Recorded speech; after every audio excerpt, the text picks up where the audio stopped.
If you think you have a vacuum leak in your chamber, then you've come to the right place. So let's run a test. Stop the kiln while under vacuum and wait 30 minutes.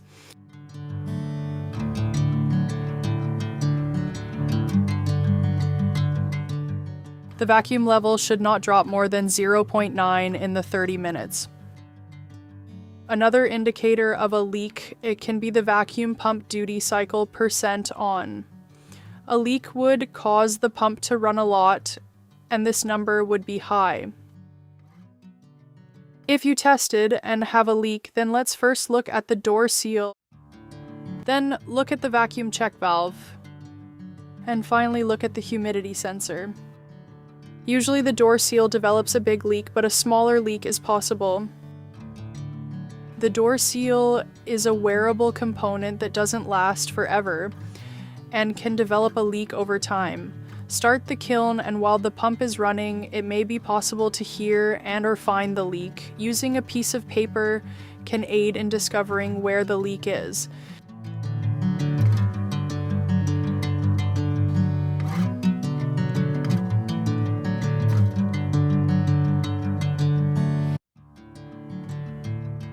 You could also try using some petroleum jelly. Again, with the vacuum running, this can help discover where the leak is since it will get sucked in.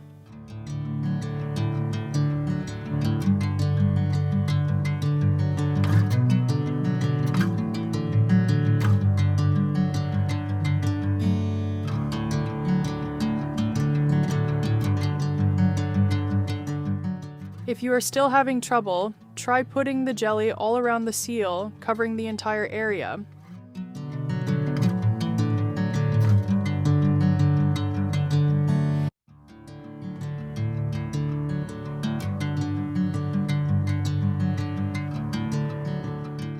The vacuum pump check valve is also an item that can wear out. It is located between the pump and the union.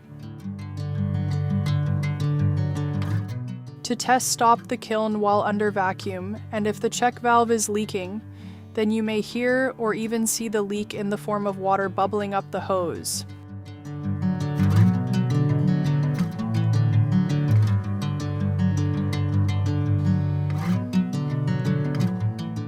You may be able to hear the leak from the exhaust muffler.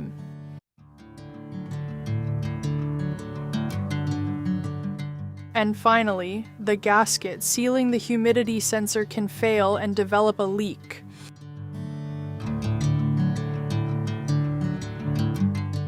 Stop the kiln while under vacuum and listen for a leak coming from the black fitting.